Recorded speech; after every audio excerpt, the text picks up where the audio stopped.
От того, что ты признался в любви своей женщине, ты слабее не стал.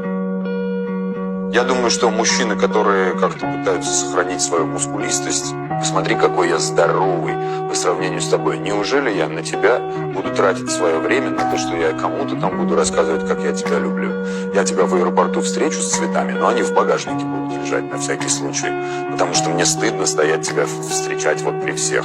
А вдруг все увидят, как я тебя люблю? Ты дурак, пускай все увидят. Какая разница, что там они все? Это же ты и она.